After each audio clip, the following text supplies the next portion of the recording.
بسم اللہ الرحمن الرحیم۔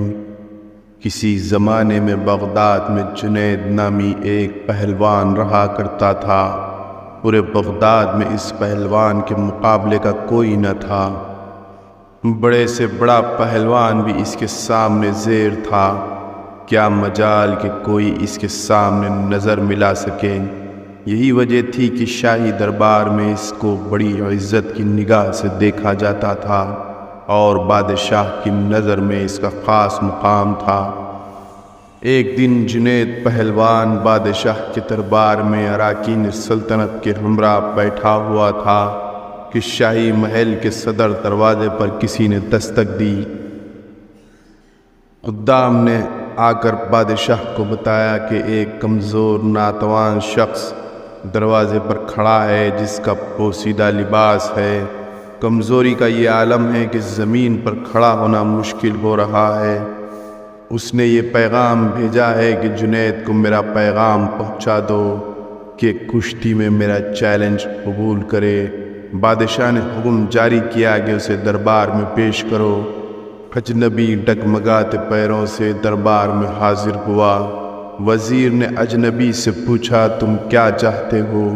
اجنبی نے جواب دیا میں جنید پہلوان سے کشتی لڑنا چاہتا ہوں۔ وزیر نے کہا چھوٹا منہ بڑی بات نہ کرو۔ کیا تمہیں معلوم نہیں کہ جنید کا نام سن کر بڑے بڑے پہلوانوں کو پسینہ آ جاتا ہے؟ پورے شہر میں اس کے مقابلے کا کوئی نہیں، اور تم جیسے کمزور شخص کا جنید سے کشتی لڑنا تمہاری ہلاکت کا سبب بھی ہو سکتا ہے۔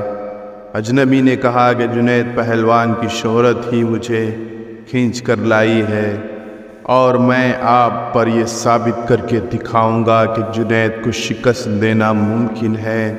میں اپنا انجام جانتا ہوں، آپ اس بحث میں نہ پڑیں بلکہ میرے چیلنج کو قبول کیا جائے۔ یہ تو آنے والا وقت بتائے گا کہ شکست کس کا مقدر ہوتی ہے۔ جنید پہلوان بڑی حیرت سے آنے والے شخص کی باتیں سن رہا تھا۔ بادشاہ نے کہا کہ اگر سمجھانے کے باوجود بضد ہے تو اپنے انجام کا یہ خود ذمہ دار ہے، لہذا اس کا چیلنج قبول کر لیا جائے۔ بادشاہ کا حکم ہوا اور کچھ ہی دیر کے بعد تاریخ اور جگہ کا اعلان کر دیا گیا، اور پورے بغداد میں اس چیلنج کا تہلکہ مچ گیا۔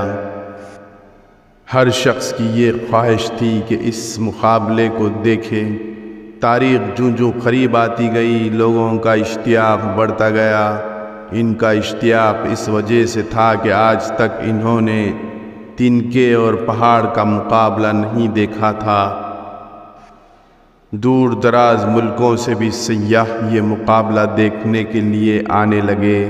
جنید کے لیے یہ مقابلہ بہت پراسرار تھا اور اس پر ایک انجانی سی ہیبت طاری ہونے لگی۔ انسانوں کا ٹھاٹھے مارتا سمندر شہر بغداد میں امڑ آیا تھا۔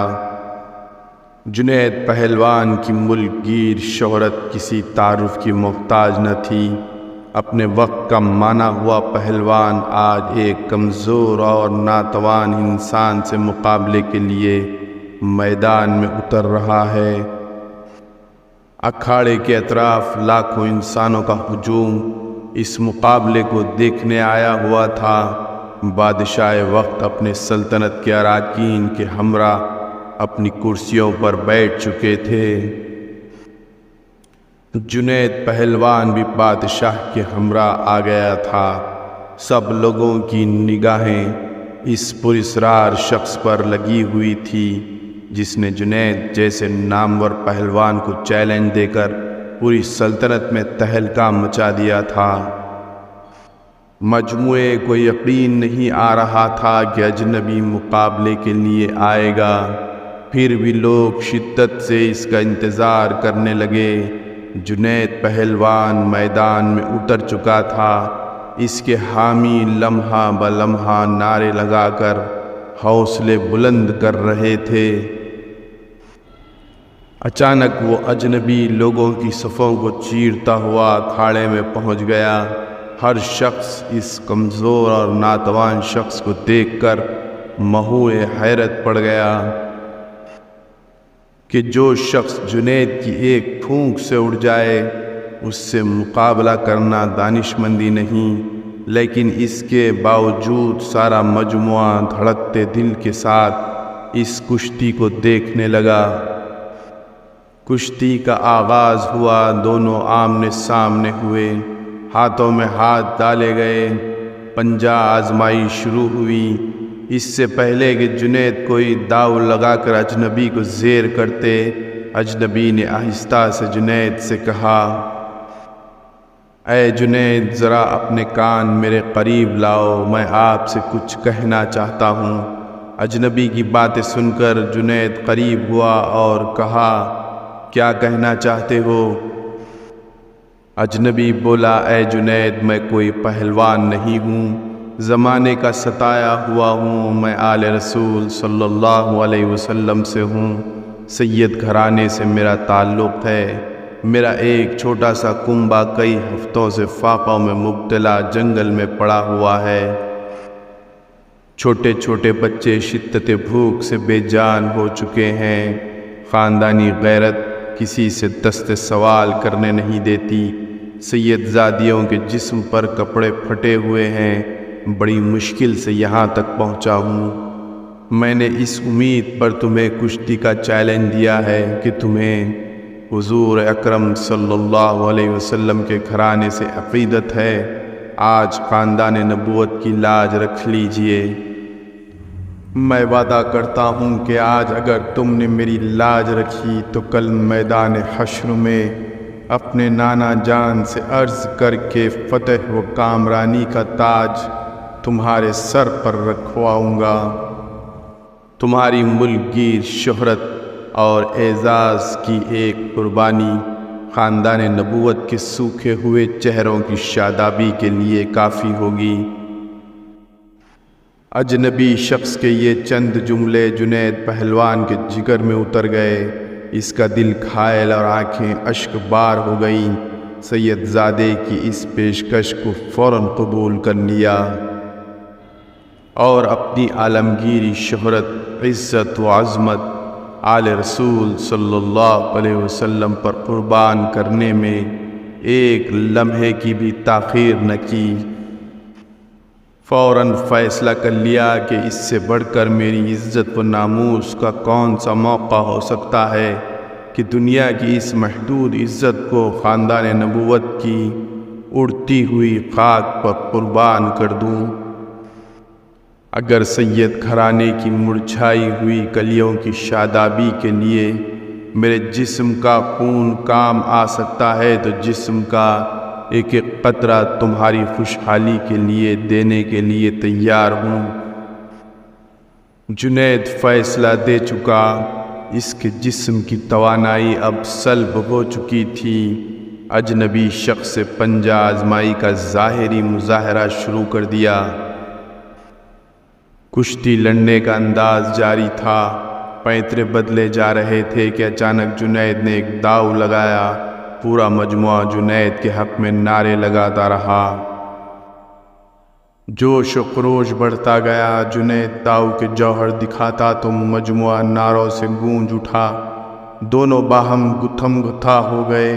یکایک لوگوں کی پلکیں جھکی، دھڑکتے دلوں کے ساتھ آنکھیں کھلی تو ایک ناقابل یقین منظر آنکھوں کے سامنے آ گیا۔ جنید چاروں شانے چت پڑا تھا اور خاندان نبوت کا شہزادہ سینے پر بیٹھے فتح کا پرچم بلند کر رہا تھا۔ پورے مجموعے پر سکتہ طاری ہو چکا تھا۔ حیرت کا طلسم ٹوٹا اور پورے مجموعے نے سید زادے کو گود میں اٹھا لیا۔ میدان کا فاتح لوگوں کے سروں پر سے گزر رہا تھا۔ ہر طرف انعام و اکرام کی بارش ہونے لگی۔ خاندان نبوت کا یہ شہزادہ بیش بہا قیمتی انعامات لے کر اپنی پناہ گاہ کی طرف چل دیا۔ اس شکست سے جنید کا وقار لوگوں کے دلوں سے ختم ہو چکا تھا۔ ہر شخص انہیں حقارت سے دیکھتا گزر رہا تھا۔ زندگی بھر لوگوں کے دلوں پر سکہ جمانے والا آج انہی لوگوں کے طعنوں کو سن رہا تھا۔ رات ہو چکی تھی، لوگ اپنے اپنے گھروں کو جا چکے تھے۔ عشاء کی نماز سے فارغ ہو کر جنید اپنے بستر پر لیٹا۔ اس کے کانوں میں سید زادے کے وہ الفاظ بار بار گونجتے رہے، آج میں وعدہ کرتا ہوں اگر تم نے میری لاج رکھی تو کل میدان محشر میں اپنے نانا جان سے عرض کر کے فتح و کامرانی کا تاج تمہارے سر پر رکھواؤں گا۔ جنید سوچتا گیا، واقعی ایسا ہوگا، مجھے یہ شرف حاصل ہوگا کہ حضور سرور کونین حضرت محمد صلی اللہ علیہ وسلم کے مقدس ہاتھوں سے کیا میں یہ تاج پہنوں گا؟ نہیں، میں اس قابل نہیں، لیکن خاندان نبوت کے شہزادے نے مجھ سے وعدہ کیا ہے۔ آل رسول صلی اللہ علیہ وسلم کا وعدہ غلط نہیں ہو سکتا۔ یہ سوچتے سوچتے جنید نیند کی آغوش میں پہنچ چکا تھا۔ نیند میں پہنچتے ہی دنیا کے ایجابات نگاہوں کے سامنے سے اٹھ چکے تھے۔ ایک حسین خواب نگاہوں کے سامنے تھا اور گنبد خضرا کا سبز گنبد نگاہوں کے سامنے جلوہ گر ہوا، جس سے ہر سمت روشنی بکھرنے لگی۔ ایک نورانی ہستی جلوہ فرمائی ہوئی، جن کے حسن و جمال سے جنید کی آنکھیں خیرہ ہو گئیں۔ دل کیف سرور میں ڈوب گیا۔ در و دیوار سے آوازیں آنے لگیں، الصلاۃ والسلام علیک یا رسول اللہ۔ جنید سمجھ گئے کہ یہ تم میرے آقا ہیں جن کا میں کلمہ پڑھتا ہوں۔ فوراً قدموں سے لپٹ گئے۔